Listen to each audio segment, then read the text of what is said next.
మిత్రులారా, జై శ్రీరామ్. జై శ్రీరామ్. మరోసారి మన ఛానల్కి మీకు అందరికీ స్వాగతం. మహాభారతాన్ని మన హిందూ ధర్మంలో 5వ వేదంగా చెప్పడం జరిగింది. మహాభారతంలో ఉన్న జ్ఞానం మరో చోటు లేదు. ఈ గ్రంథంలో తత్కాలంలో జరిగిన హిందూ చరిత్ర ఉంది. ఈ రోజు మనం ఈ వీడియోలో ఎలాంటి స్త్రీల గురించి మాట్లాడుకోబోతున్నామంటే, ఆ స్త్రీలు వారి భర్తను వదిలేసి వేరే వారితో సంబంధం పెట్టుకొని పిల్లలు కన్నారు. వారిలో మొదటగా మనం అంబిక మరియు అంబాలిక గురించి తెలుసుకుందాం. శాంతనుడు మరియు సత్యవతిలకు 2 పిల్లలు పుడతారు. వారి పేర్లు చిత్రాంగదుడు మరియు విచిత్ర వీరుడు. గంధర్వులతో యుద్ధం చేసి చిత్రాంగదుడు మరణించాడు మరియు చిత్రాంగదుడి తరువాత విచిత్ర వీరుడికి రాజుని చేస్తారు. విచిత్ర వీరుడు పెళ్లి కోసం భీష్ముడు కాశీరాజు యొక్క 3 కుమార్తెలను ఎత్తుకొని వచ్చాడు. అందులో అంబ అనే కన్య సాల్వరాజుతో ప్రేమలో ఉందని తెలిసి ఆమెని అక్కడే విడిచిపెట్టాడు. ఈ అంబనే తర్వాత శిఖండిగా జన్మ ఎత్తి భీష్ముడిని మరణానికి కారణమవుతుంది. మిగిలిన 2 అంబిక మరియు అంబాలికల వివాహం విచిత్ర వీరుడితో జరిగింది.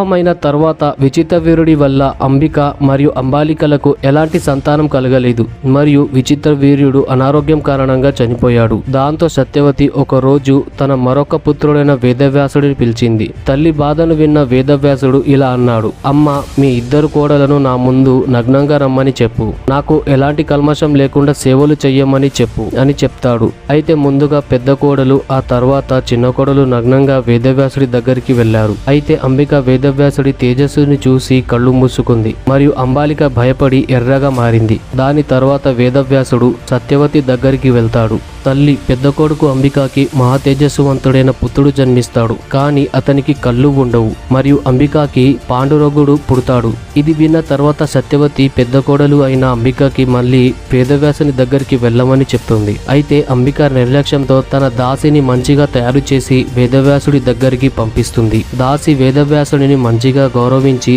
సేవలు చేస్తుంది. అయితే వేదవ్యాసుడు సత్యవతితో ఈ దాసికి మంచి గుణవంతుడు మరియు వేదవంతుడు పుడతాడు అని చెప్తాడు. ఆ తర్వాత కుంతి మరియు మాద్రి ఈ విధంగానే పిల్లలకు జన్మనిచ్చారు. ఒకసారి పాండురాజు జింకని వేటడానికి అడవికి వెళ్తాడు. అడవిలో ఒక జింక జంటని చూసి అతను బాణాన్ని విరుస్తాడు. అయితే అది ఒక ఆడ జింకని తగులుతుంది. కానీ ఆ జింక రూపంలో ఒక మహర్షి తన భార్యతో క్రీడిస్తున్నాడు. అది తెలియని పాండురాజు బాణంతో ఆడ జింకని చంపేశాడు. అయితే మహర్షి పాండురాజుని, నువ్వు నీ భార్యతో రతిలో పాల్గొన్నప్పుడు చనిపోతావు అని శపిస్తాడు. అయితే పాండురాజు ఈ కారణంగా పిల్లలని కనలేకపోతాడు. అయితే ఒకరోజు పాండురాజు కుంతిని మరియు మాద్రిని పిలిచి తన శాపాన్ని మరియు బాధని వివరిస్తాడు. అందుకని వారికి నియోగ ప్రత అనే నియమం గురించి చెప్తాడు. ఈ పద్ధతిలో భర్త సంతాన ప్రాప్తికి పనికి రానప్పుడు, భర్త చనిపోయినప్పుడు తన వంశాన్ని ముందుకు సాగించడానికి భార్య మరొక పురుషుడితో రతిలో పాల్గొనవచ్చు అని చెప్పాడు. అప్పుడు కుంతిదేవికి దుర్వాస మహర్షి ఇచ్చిన వరం గుర్తుకొస్తుంది. దేవతలను ఆహ్వానించి వారి వరం వల్ల సంతానాన్ని పొందవచ్చు. అప్పుడు కుంతిదేవి మంత్రం శక్తితో ఉపయోగించి ఒక్కొక్కరిగా 3 దేవతలను ఆహ్వానించి 3 కన్నది. యమధర్మరాజుతో యుధిష్ఠిరుణ్ణి, వాయుదేవుడితో భీముడిని మరియు ఇంద్రదేవుడితో అర్జునుడిని కన్నది. అదే విధంగా మాద్రి అశ్విని దేవతలను ఆహ్వానించి నకుల సహదేవులను కన్నది. అదే విధంగా భర్తతో కాకుండా వేరే విధంగా పిల్లలను కన్న వారిలో గాంధారి ఒకరు. గాంధారి పుత్రులు కౌరవులను పిలుస్తారు. కానీ అందులో ఏ ఒక్కరు కూడా కౌరవుల వంశానికి చెందిన వారి నుండి పుట్టిన వాళ్ళు కాదు. ధృతరాష్ట్రుడు మరియు గాంధారికి 99 మంది పుత్రులు మరియు ఒక పుత్రిగా ఉండేది. వీరిని కౌరవులు అని పిలుస్తారు. వీరిలో దుర్యోధనుడు పెద్దవాడు. గాంధారి గర్భవతిగా ఉన్నప్పుడు ధృతరాష్ట్రుడు ఒక దాసితో సహవాసం చేశాడు. ఆమెకి ఒక పుత్రుడు, అతని పేరు యూస్తుడు జన్మించాడు. ఈ విధంగా కౌరవులు 100 మంది పురుషులయ్యారు. కానీ ఈ కౌరవుల జన్మ వృత్తాంతం చాలా విచిత్రంగా ఉంటుంది. పుత్ర ప్రాప్తి కొరకు గాంధారి వేదవ్యాసుడిని సేవలు చేసి 100 మంది సంతానం కావాలి అని వరం అడిగింది.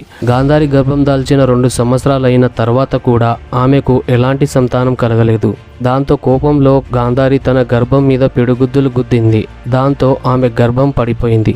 అది తెలుసుకున్న వేదవ్యాసుడు, నువ్వు చాలా పెద్ద తప్పు చేశావు గాంధారి, నేను ఇచ్చిన వరం ఎప్పుడు వృధాగా పోదు అని చెప్పి 100 కుండలను తీసుకురమ్మని ఆదేశిస్తాడు. ఆ 100 కుండలలో నెయ్యి వెయ్యమని చెప్తాడు. వేదవ్యాసుడు గాంధారి ప్రసవించిన పిండాన్ని తీసుకొని దాని మీద తన బొటనవేలితో మంత్రించిన నీళ్ళని చల్లాడు. నీటి బిందువులు పడగానే అది 100 ముక్కలు అయ్యింది. ఆ ముక్కలను వేదవ్యాసుడు ఆ కుండలలో వేశాడు మరియు ఆ కుండలని 2 సంవత్సరాల తర్వాత తెరవమని చెప్పి ఆశ్రమానికి వెళ్ళిపోతాడు. మరియు మరియు ఆ కుండలలో నుంచి దుర్యోధనుడు మరియు మిగతా 99 మంది, అందులో దుస్సల అనే అమ్మాయి కూడా జన్మించింది.